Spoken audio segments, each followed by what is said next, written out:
women, and children. It was nearly 10 years ago that a bright September day was darkened by the worst attack on the American people in our history.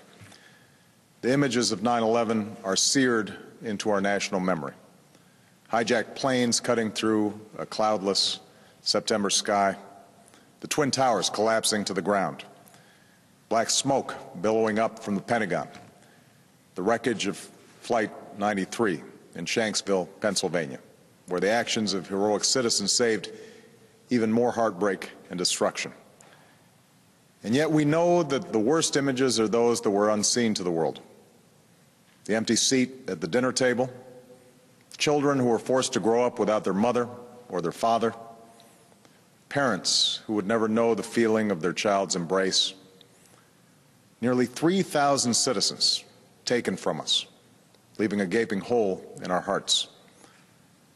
On September 11th, 2001, in our time of grief, the American people came together. We offered our neighbors a hand, and we offered the wounded our blood.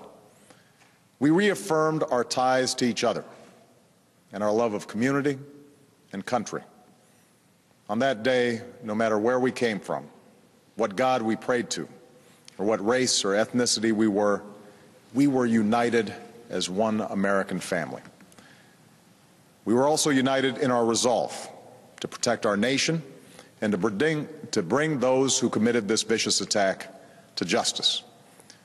We quickly learned that the 9/11 attacks were carried out by Al-Qaeda, an organization headed by Osama bin Laden, which had openly declared war on the United States and was committed to killing innocents in our country and around the globe.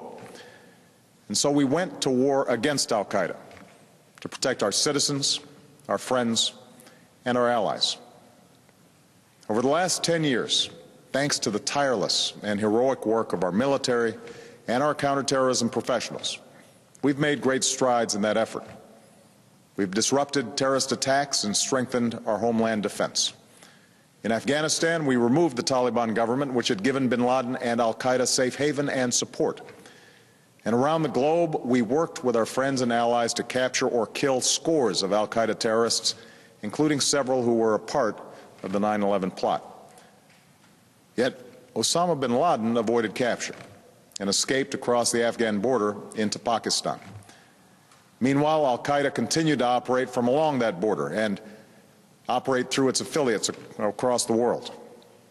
And so shortly after taking office, I directed Leon Panetta, the director of the CIA, to make the killing or capture of bin Laden the top priority of our war against al-Qaeda, even as we